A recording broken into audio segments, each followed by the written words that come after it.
Buenas tardes. En este video analizaremos un volumen de sólidos en revolución mediante el método de casquillos o casquetes cilíndricos. Comenzamos. ¿En qué consiste el problema? Bueno, mi área a rotar está delimitada por la función g de x igual a x3 menos 6x cuadrada más 12x menos 5. Es la función que se encuentra en la parte superior que representa una curva.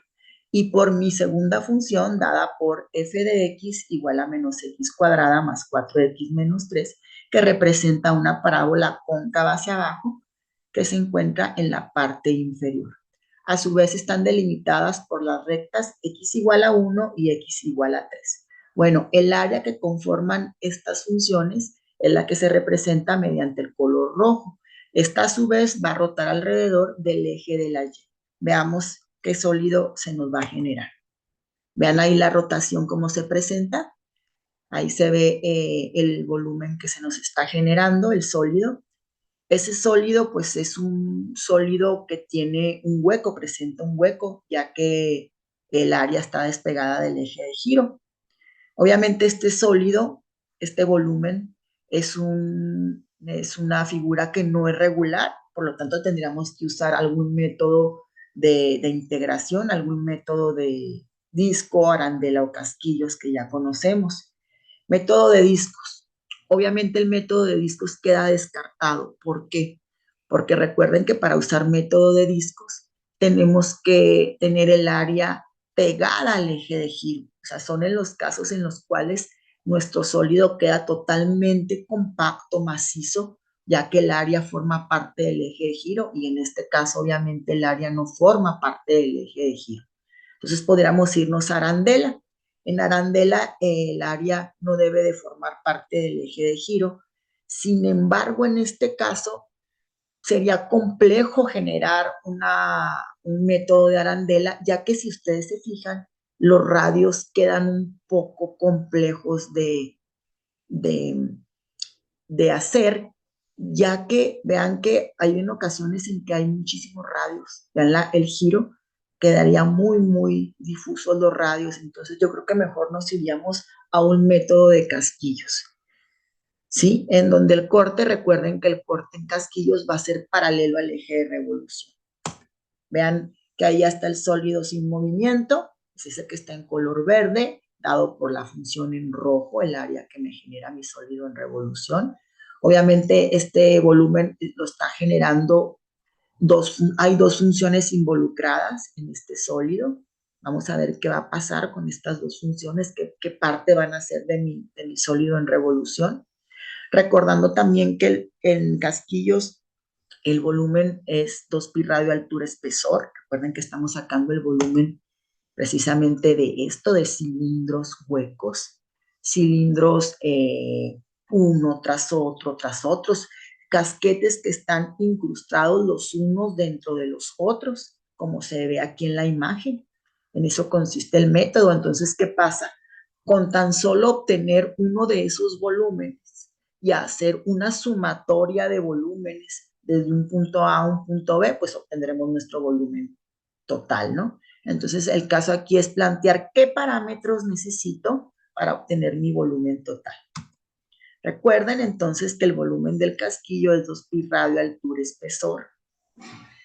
Viendo la imagen, vamos a ver cuál sería mi radio.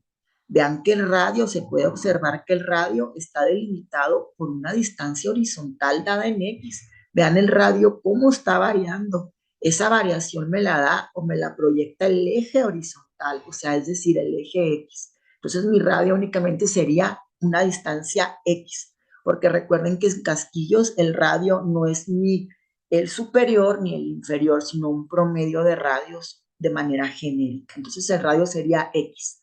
Sin embargo, vean la altura, cómo cambia esa altura. Vean la proyección del cilindro, cómo va cambiando esa altura y quién me está dando ese cambio de altura. Ahí se observa bien claro que ese cambio de altura me lo proyectan las dos funciones, tanto la curva como la parábola en todo el eje de las X. Vean cómo lo cambia. Entonces, para sacar esa altura, obviamente tendríamos que hacer una resta de alturas.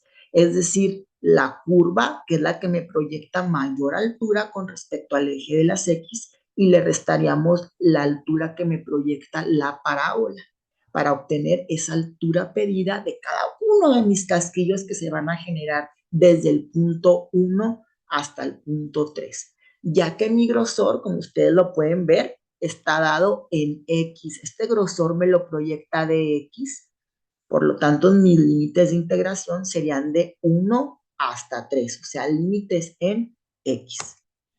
Mi integral, por tanto, quedaría que vamos a hacer una sumatoria de n casquillos que van desde el punto 1 a 3 de 2pi, radio, altura, espesor. Radio dijimos que era una distancia X horizontal, una distancia X cualquiera, por una altura dada por la resta de mis dos funciones, en este caso curva menos parábola, por mi espesor dado en dx, que mi proyección es vertical.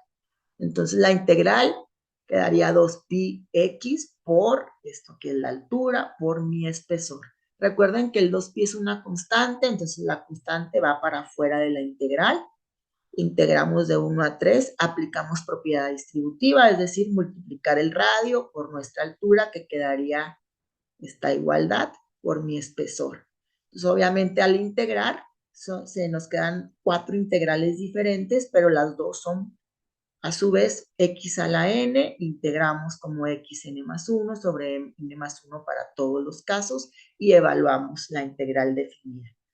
Límite superior, evaluamos con 3 y le restamos el límite inferior, que es la evaluación con 1. Al hacer esta resta, llegamos al resultado que son 292 pi quinceavos unidades cúbicas, porque es volumen. Es así como terminamos el ejercicio. Gracias.